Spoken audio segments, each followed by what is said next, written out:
What happens when America's country music queen comes face-to-face with late-night television's golden boy, and a simple interview turns into the most explosive television moment of the year? Tonight, we're diving deep into the shocking confrontation that had millions of viewers glued to their screens and left the entire entertainment industry buzzing.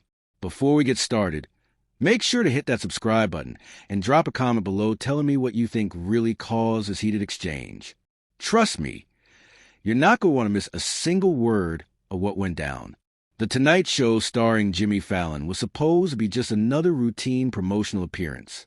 Reba McEntire, the undisputed queen of country music, was there to talk about her latest album, her upcoming tour dates, and maybe share a few laughs with America's favorite late-night host. The audience was packed with fans. The cameras were rolling, and everything seemed perfectly normal as Jimmy introduced his guests with his trademark enthusiasm. Ladies and gentlemen, please welcome the incredible, the legendary Reba McEntire. Jimmy's voice boomed across Studio 6B as the familiar theme music played, and Reba walked out waving to the cheering crowd. She looked stunning in a flowing burgundy dress, her signature red hair perfectly styled. Every inch the seasoned performer who had conquered both country music and Broadway stages. Reba, welcome back to the show. Jimmy stood up from behind his desk, arms outstretched for the customary hug. You look absolutely fantastic. How are you feeling? I'm doing wonderful, Jimmy. Thank you so much for having me back, Reba replied, her famous smile lighting up the stage as she settled into the guest chair. It's always such a pleasure to be here. Well, we are thrilled to have you. I have to say your new album is incredible. I've been listening to it nonstop. The vocals, the storytelling, everything about it is just pure magic. Jimmy picked up a copy of the album from his desk, holding it up for the cameras. Tell us about the inspiration behind this collection of songs. Reba leaned forward slightly, her eyes brightening as she began to speak. Well, Jimmy, this album is really about authentic storytelling. It's about real experiences, real emotions, and connecting with people through honest music. In today's world, I think we've lost some of that authenticity, especially in the entertainment industry. Absolutely. I couldn't agree more. Jimmy nodded enthusiastically. And speaking of authenticity, I have to ask about something that's been all over social media lately. There's been some talk about country music artists and their political views, and how that affects their music and their fan base. What are your thoughts on that? The question seemed innocent enough, but something shifted in Reba's expression. Her smile became slightly more reserved, and she took a moment before responding. Jimmy, I've always believed that music should bring people together, not divide them. My job is to entertain, to tell stories that resonate with people regardless of their personal beliefs or political affiliations. Right. Absolutely, Jimmy said. But then he continued down what would prove to be a dangerous path.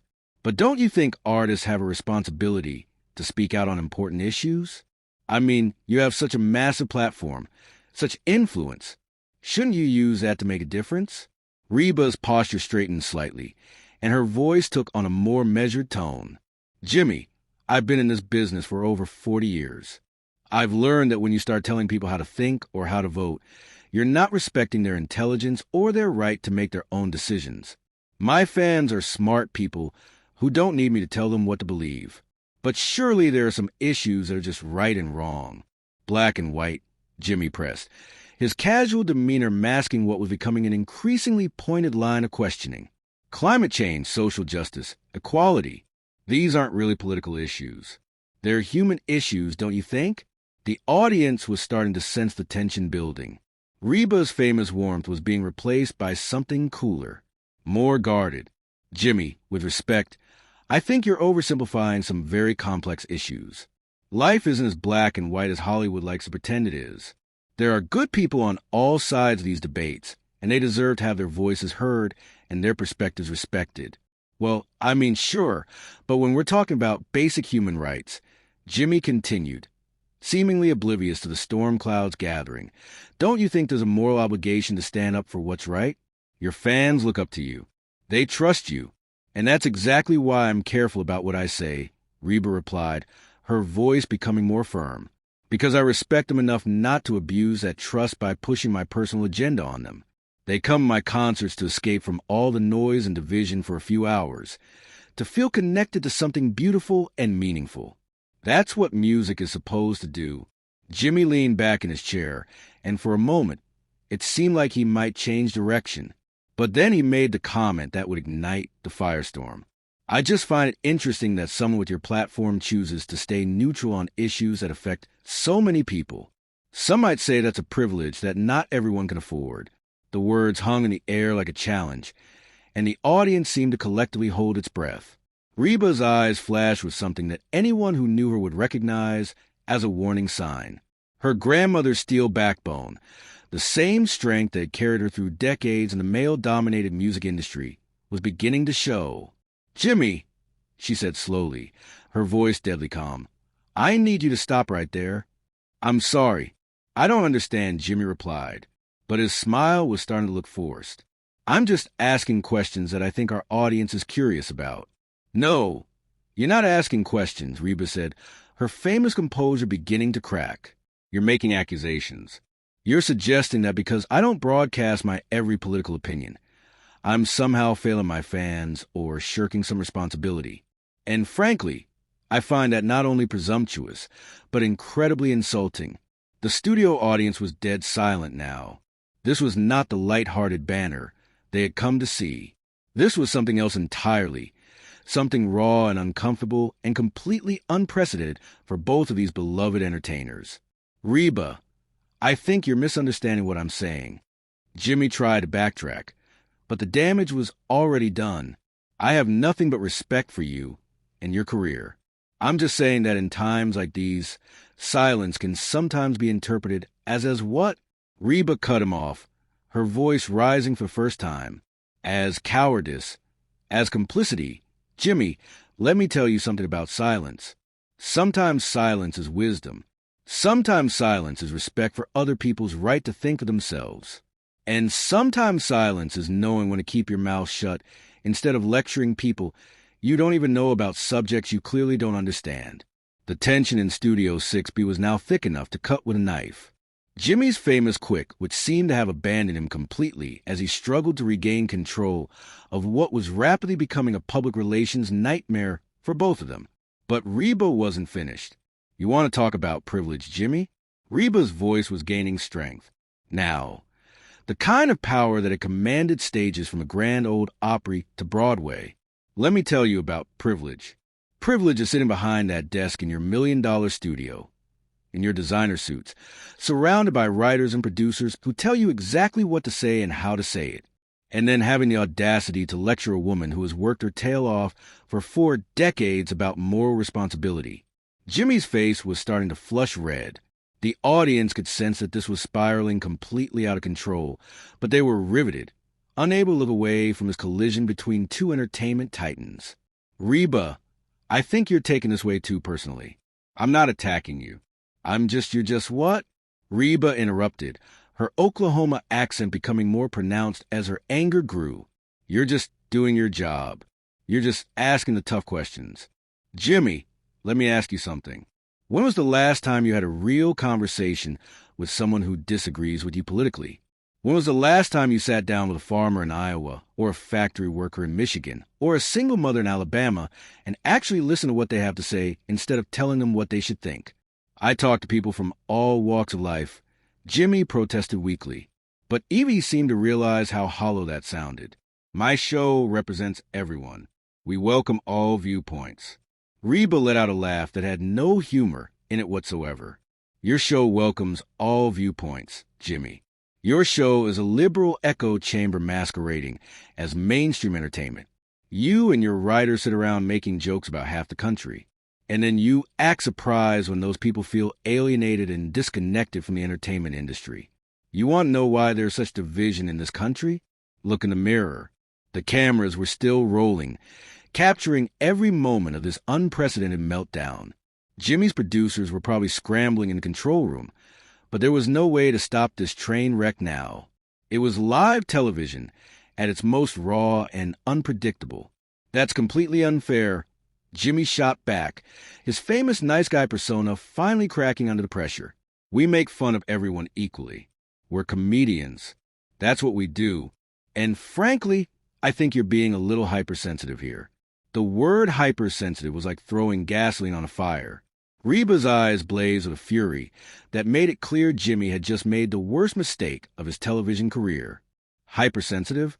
She repeated, her voice dropping to a dangerous whisper. Did you just call me hypersensitive for standing up for my fans and my values? I didn't mean it like that, Jimmy stammered, but it was too late. I just think maybe you're overreacting to what was meant to be a friendly conversation about important issues. Friendly conversation? Reba stood up from her chair, her full height making her an imposing figure, even next to Jimmy's desk. Jimmy, there was nothing friendly about what you just did. You invited me on your show under the pretense of promoting my music, and then you ambushed me with a political interrogation designed to make me look bad if I don't give you the answers you want to hear. Nobody ambushed you, Jimmy said, his voice rising to match hers. These are legitimate questions that your fans deserve answers to. If you can't handle a few tough questions, maybe you shouldn't be doing interviews. The audience gasped audibly at that comment. Jimmy had just crossed a line that no interviewer should ever cross with a guest, especially not one of Reba McEntire's stature and experience. But Reba didn't explode the way everyone expected. Instead, she went completely still, her expression becoming ice cold. If I can't handle tough questions, she repeated slowly, her voice now carrying the full weight of her decades in the entertainment industry. Jimmy, I've been handling tough questions since before you were old enough to stay up late enough to watch television. I've been grilled by reporters about everything from my divorce to my business decisions to my parenting choices. I've faced down music industry executives who told me I was too old, too independent. I performed through personal tragedies that would have broken lesser people. So, don't you dare suggest that I can't handle tough questions. Then answer them. Jimmy challenged, apparently not realizing he was digging his own grave deeper with every word. If you're so tough, if you're so experienced, then stop deflecting and give your fans some straight answers about where you stand on the issues that matter. The issues that matter to who? Reba demanded. To you, to your writers, to the people in your Manhattan bubble who think they know what's best for everyone else. Jimmy, my fans care about their families, their jobs, their communities. They care about music that speaks to their hearts and their experiences. They don't need me to validate their political beliefs or tell them how to vote because they're intelligent adults who can think for themselves. But surely you have opinions. Jimmy pressed on, apparently unable to recognize that he was in a fight he could not win. Surely you care about the future of this country, about the planet, about social justice. How can you just stand on the sidelines and pretend none of it matters? I never said none of it matters, Reba replied, her patience finally reaching its breaking point. What I said is that it's not my job to be your political puppet. It's not my job to parrot whatever talking points are popular in Hollywood this week. My job is to make music that moves people, that helps them feel less alone in this world. And if you can't understand the value in that, then you have no business interviewing artists. Jimmy was clearly losing control of the situation, but instead of backing down gracefully, he doubled down on his mistakes. I think you're being deliberately obtuse here, Reba. We both know that art has always been political. Music has always been about more than just entertainment. Look at the folk singers of the 60s. Look at protest songs. Look at what Reba cut him off with devastating precision. Look at artists who agreed with your political worldview. Jimmy, you don't get to decide what art should be or what music should accomplish. You don't get to lecture me about the history and purpose of country music, a genre you've probably never given a second thought to unless it served your purposes. The studio was so quiet you could hear a pin drop. Even the band members who usually provided musical punctuation to the show's awkward moments seemed frozen in place. This was beyond awkward now. This was personal, and it was getting uglier by the minute. I have nothing but respect for country music, Jimmy said defensively, but his tone suggested otherwise. I've had plenty of country artists on this show. Respect. Reba laughed bitterly. Jimmy, you just spent the last 10 minutes trying to shame me for not being political enough for your taste. You implied that I'm failing my fans, that I'm privileged that I'm hypersensitive, and that I can't handle tough questions. If that's your idea of respect, I'd hate to see what disrespect looks like. Jimmy realized he was cornered, but instead of apologizing or trying to defuse the situation, he made one final fatal mistake. Look, Reba, I think you're taking this way too personally. Maybe we should just agree to disagree and move on to talking about your tour dates. The condescending tone in his voice was the last straw. Reba looked at him with a mixture of disgust and disappointment that was painful to watch. Taking it too personally? She repeated, shaking her head slowly. Jimmy, you just spent 15 minutes attacking my character, my integrity, and my relationship with my fans on national television. How exactly should I be taking it? Jimmy seemed to realize he had pushed too far, but his attempt at damage control only made things worse. Reba, I'm sorry if you feel like I was attacking you. That wasn't my intention at all. I was just trying to have a meaningful conversation about important topics. Maybe we got a little heated. But that's what good television is about, right? Real conversations, real emotions. The patronizing tone in his voice was unmistakable, and Reba's expression shifted from anger to something much more dangerous. Complete and utter contempt. Good television, she repeated, her voice barely above a whisper, but carrying across the silent studio like a thunderclap. You think this is good television, Jimmy? You think ambushing your guests and then dismissing their legitimate concerns as being too personal is good television? I didn't ambush anyone, Jimmy protested, but his voice lacked conviction. This is how interviews work. We ask questions, we have discussions. If you don't want to engage with the topics, that's your choice. But don't blame me for doing my job. That was the moment Reba McEntire had finally heard enough. She stood up from her chair with a grace and dignity that somehow made her fury even more impressive. Your job, she said, her voice rising for the first time to match the full power of her stage presence. Your job is to entertain people, Jimmy. Your job is to make them laugh, to give them a break from their troubles, to celebrate the artists and performers who work hard to bring joy into their lives. Your job is not to lecture them, not to shame them, and certainly not to use your platform to bully guests who don't conform to your narrow worldview. Jimmy's face was now bright red. Whether from embarrassment or anger, it was impossible to tell. I'm not bullying anyone. I'm asking legitimate questions that the American people deserve answers to. The American people? Reba's voice dripped with sarcasm. Jimmy, you don't speak for the American people. You speak for a tiny fraction of coastal elites who think they know better than everyone else. You've never worked a day in your life outside of the entertainment industry. You've never struggled to make ends meet. Never worried about losing your job to automation or overseas competition. Never had to choose between paying for groceries or paying for medicine. But somehow you think you're qualified to lecture the rest of us about morality and responsibility. The audience was completely silent now, riveted by this display of raw emotion from one of country music's most beloved figures. Jimmy was clearly struggling to regain control of the interview, but every attempt he made only seemed to dig himself deeper into the hole. That's completely unfair, he said, his voice cracking slightly. You don't know anything about my background or my experiences, and frankly, I think you're being incredibly disrespectful to me and to this show. Reba let out a sound that might have been laughter if it hadn't been so cold. I'm being disrespectful, Jimmy. You invited me here as your guest, and then you spent the entire interview trying to make me look like a coward or a fool for not sharing your political opinions. You've been condescending, dismissive, and downright rude. And now you have the audacity to accuse me of being disrespectful. I think you need to calm down, Jimmy said. And the moment those words left his mouth, everyone in the studio knew he had just made a catastrophic error in judgment. Reba went completely still, her eyes blazing with a fire that would have made lesser mortals step back. I need to calm down, she repeated, her voice deadly quiet. Did you just tell me to calm down, Jimmy? Did you really just tell a woman who has spent her entire career dealing with men who think they know better than her to calm down? Jimmy realized his mistake immediately, but it was far too late to take it back. I didn't mean it like that.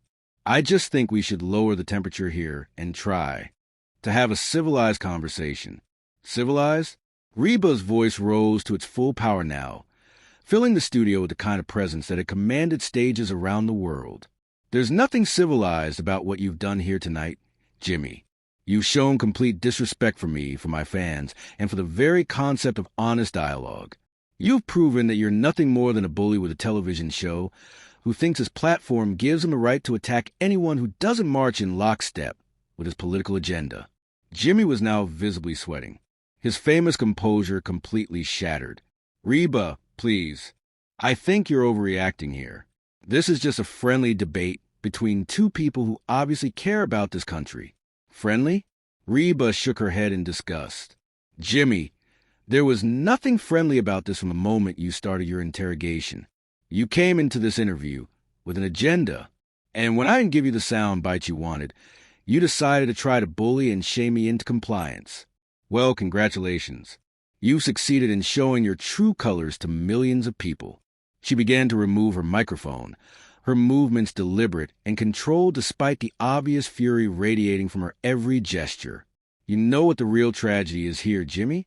You had a chance to have a genuine conversation with someone who has lived through 5 decades of American history, who has seen this country and this industry change in ways you can't even imagine. You could have learned something. Your audience could have learned something.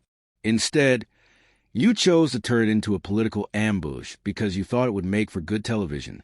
Reba, please don't do this," Jimmy pleaded, finally seeming to understand the magnitude of what was happening. "Let's just take a breath and start over. We can edit this. We can edit this." Reba's laugh was sharp and bitter. "Oh, no, Jimmy. You wanted good television. You wanted real emotions and real conversations. Well, this is what real looks like. This is what happens when you disrespect someone who has earned the right to be treated with dignity and courtesy." She placed a microphone on the chair she had been sitting in and looked directly into the camera, addressing the audience both in the studio and at home. "To the wonderful people who came here tonight expecting to see a fun interview about music and entertainment, I apologize that you had to witness this. You deserve better. You deserve hosts who celebrate artists instead of attacking them, who bring people together instead of driving them apart." Then she turned back to Jimmy, her voice carrying the full weight of her disappointment. "And as for you, Jimmy, I hope someday you learn the difference between asking tough questions and being a bully. I hope you learn that respect isn't something you can demand. It's something you have to earn. And most importantly, I hope you learn that the people watching your show aren't your political pawns. They're human beings who deserve to be treated with dignity." With that, Reba McEntire turned on her heel and walked toward the exit, her head held high and her dignity intact despite everything that had just transpired. The studio audience sat in stunned silence, unsure whether to applaud or simply process what they had just witnessed. Jimmy sat behind his desk, his face a mask of shock and embarrassment, clearly at a loss for how to salvage what had become the most disastrous interview in late-night television history. The cameras continued to roll, capturing every moment of his humiliation as one of country music's greatest stars walked out of his studio and out of his show. As Reba reached the exit, she paused for just a moment and looked back over her shoulder.